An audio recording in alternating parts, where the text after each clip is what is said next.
So pag login nyo for the first time dito sa ating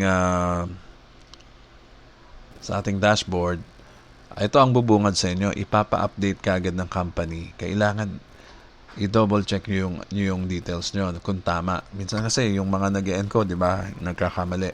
So update account information. So dito, pag naka-gray yan, hindi mo na yan ma-update. Pero I'm sure tama naman palagi yung name tsaka surname, no? And then yung phone number, make sure walang zero. 63 yung una, Philippines, no? Walang zero. And then yung mobile phone. Language, English. Email address. Tapos opt-in. I agree lang kayo dito. And then dito, balance. Lagi nyo lang muna ilagay sa balance, ha? Later, pwede yan baguhin.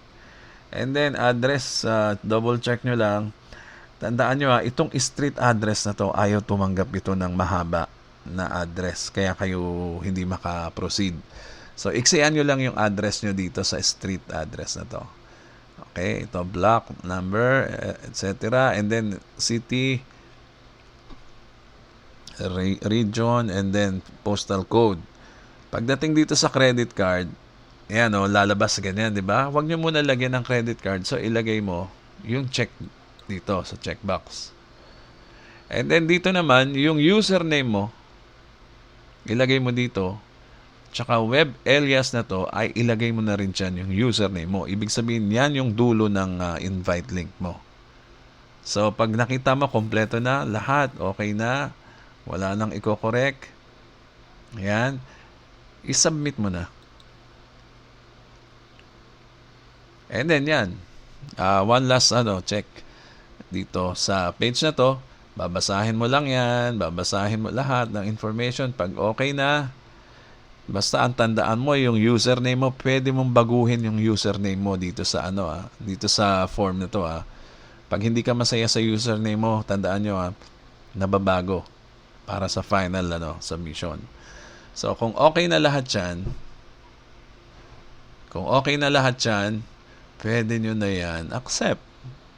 Okay?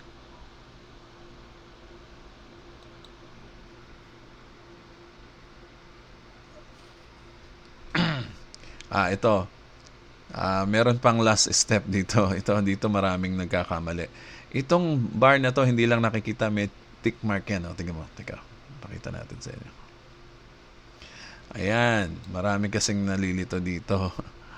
Meron yan tick mark. Ewan ko lang sa phone kung paano itsura nito. Ganito sa PC, no?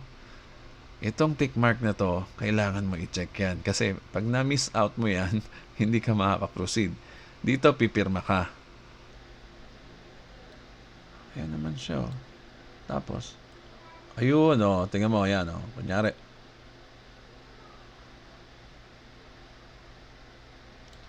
Kunyari lang yan. Basta makapirma ka lang, okay na yan. Ayan. So, save.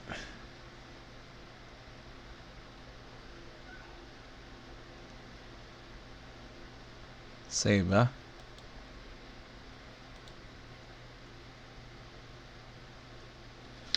Di okay na. And then, meron pang pahabol. Basahin niyo. Napaka-professional itong dashboard na to. Talaga nandiyan lahat yung mga legalities, lahat, etc. Continue. Compensation plan update, blah, blah, blah. Informed ka pa, no? Kung anong gusto nila ipabasa sa'yo. And then, please review the 2023 income disclosure statement. Yan. Ganyan lang. Mga ganyan lang. Iyahan mo lang siya. Sundin mo lang. And then news, di ba? Hayaan mo lang siya diyan. And then that's it. Kailangan ito may remaining time dito, no? Remaining time in period. Ibig sabihin pala meron kang dapat ma-activate ito within 2 days and 20 parang 3 days yan. Okay? In 3 days i-activate na to. So, ibig sabihin may magbabayad na. Ganun yan. Sige, hula ko lang. Di ba? So, okay na. Dahil nandito na siya, pwede na kayo mag-browse. Ngayon, dito, asa na ba yung genealogy? Asa na ba yung mga yung mga recruit namin? Dito ka lang pumunta sa report. Ayan. Zoom in natin 'yan Pupunta ka diyan sa reports na 'yan, okay? Dito sa home wala. Diyan yung makikita lahat ng detalye na nangyayari sa organization mo. So yan, hindi ko na ipapakita sa inyo dahil hindi naman tayo may-ari ng account na to at nagpapatulong lang. Anyway, so yan na muna. Ito po si Edgy Garcia. Maraming salamat po.